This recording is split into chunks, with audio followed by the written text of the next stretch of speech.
एक माँ बेटी थी, दोनों सूरज जी का व्रत करती थी। एक बार सूरज जी के व्रत के दिन माँ पानी भरने गई तो बेटी को 2 रोट बनाने की कहकर गई। एक बड़ा माँ का, छोटा बेटी का, क्योंकि इस व्रत को रोट पूरा खाना चाहिए, झूठा नहीं बचना चाहिए। और एक ही रोट खाते हैं, बिना नमक मिलाए रोट बनाते हैं। लड़की माँ का रोट बना रही थी कि सूरज भगवान एक साधु का भेष बनाकर भिक्षा मांगने आ गए। लड़की ने कहा, यह रोट तो माँ का है, बाबा बैठो, अभी मेरा रोट बनेगा तब ले लेना। बाबा ने कहा, देना है तो दे, नहीं तो मैं जा रहा हूँ। लड़की ने माँ की रोट से टुकड़ा तोड़कर दे दिया। माँ आई तो टूटी रोटी देखकर बहुत नाराज हुई, बोली, धिये बाई धिये दे, रोटी माइली कोर दे, मारो दे पण सारो दे। वह लड़की को मारने लगी। लड़की मार से बचने के लिए जंगल में चली गई और एक बड़ के पेड़ पर चढ़कर बैठ गई। सूरज भगवान ने सोचा, लड़की को अपने कारण घर से निकलना पड़ा, इसलिए इसकी रक्षा अपने को ही करनी पड़ेगी। सूरज भगवान रोज चूरमे का एक लड्डू और एक पानी लोटा भेज देते थे। लड़की मज़े से खा पी लेती और बैठी रहती। एक दिन एक राजा शिकार खेलता हुआ उधर आ निकला। थकान के कारण राजा पेड़ के नीचे लेटकर विश्राम करने लगा। उसने नाई से कहा, नाई, कहीं से एक चल्लू पानी मिल जाता तो प्राण बच जाते, प्यास से जान निकली जा रही है। उसी पेड़ के ऊपर ब्राह्मण की लड़की बैठी हुई थी। उसने लोटे में से एक चल्लू पानी डाल दिया। राजा ने कहा, नाई, आधी जान तो बच गई, एक चल्लू पानी और मिल जाता तो आधी जान और बच जाती। लड़की ने एक चल्लू पानी और डाल दिया। राजा ने कहा, नाई, तू ऊपर चढ़ जा, ऊपर अवश्य कोई है, कहे कहे पानी कैसे आ रहा है। नाई ऊपर चढ़ गया। ऊपर लड़की ने कहा, नाई, तू लड्डू खा जा, पानी पी जा, पर नीचे जाकर राजा से कह देना कि ऊपर कोई नहीं है, क्योंकि राजा मुझसे न जाने कैसा व्यवहार करे। नाई भूख प्यास से बेहाल था। उसने झट से लड्डू खाया, पानी पिया और नीचे जाकर कह दिया, ऊपर कोई नहीं है। राजा ने कहा, नाई, तू ऊपर गया था तब कुम्हलाया हुआ था और ऊपर से आया है तो तरोताज़ा दिख रहा है। नहाया हुआ खाया हुआ इंसान छिपा नहीं रहता, मैं खुद ऊपर जाकर देखता हूँ। राजा ऊपर चढ़ गया तो क्या देखता है कि एक सुंदर सी लड़की बैठी है। राजा उसे उतार लाया और अपने राज्य में ले जाकर उससे शादी कर ली। साल भर के अंदर उसके एक सुंदर सा लड़का भी हो गया। दो रानी जेठानी व अन्य रानियां उसके पुत्र और उसकी रानी की सुंदरता को देखकर जलती कुड़ती रहती थी। सूरज जी का व्रत आया। लड़की जो अब रानी थी, उसने सूरज जी का रोट बनाया। राजा के आते ही अन्य रानियों ने राजा को सिखा दिया, राजा जी, रानी लायो या जाटनी लायो, जाटो जैसा रोट बनाया है, आप खाओगे तो आपका पेट दुखेगा और रानी खाएगी तो कुंवर का पेट दुखेगा। रानी ने यह बात सुन ली। उसने रोट को कटोरी के नीचे छिपा दिया और मन ही मन सूरज भगवान से सहायता करने के लिए विनती करने लगी। राजा आया, उसने पूछा, कटोरी के नीचे क्या है?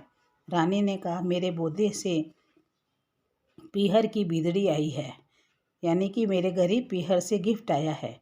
राजा ने कटोरा उठाया तो उसके नीचे से सोने का चक्कर निकला। राजा ने कहा, बोदे से पीहर वाले ऐसी बीदड़ी भेजते हैं क्या?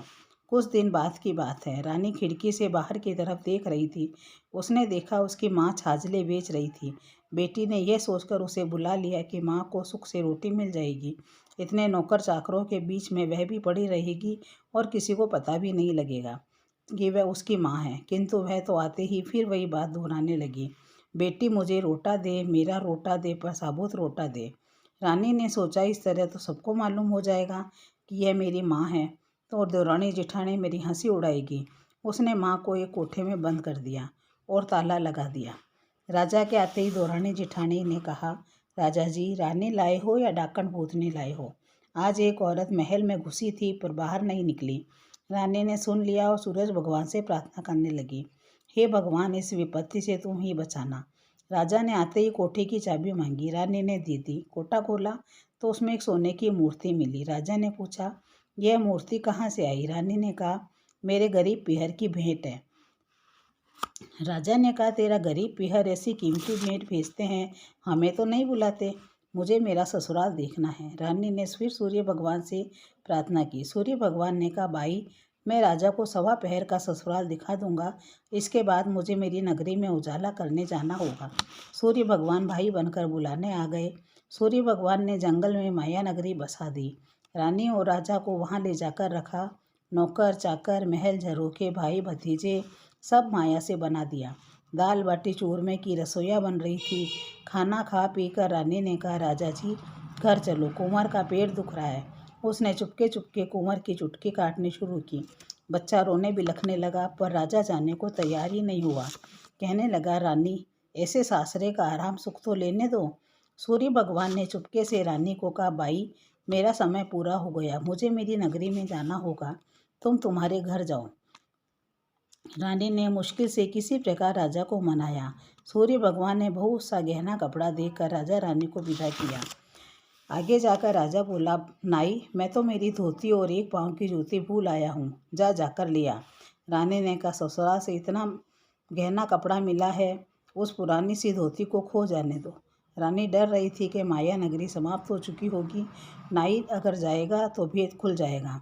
पर राजा को रानी पर शंका थी और वह भेद का पता लगाना चाहता था। उसने नाई को भेज दिया। नाई ने देखा वहाँ तो बियाबान जंगल था, चूरमा बाटी बनाया था, उसकी जगरे की राख उड़ रही थी। दूर दूर तक न महल, न बाग, न बगीचे, न कोई मनुष्य। एक बड़े से पेड़ पर धोती सूख रही थी और पेड़ के नीचे जूती पड़ी थी। नाई को बहुत डर लगा। धोती जूती लेकर वो भागा और राजा को आकर सब बताया।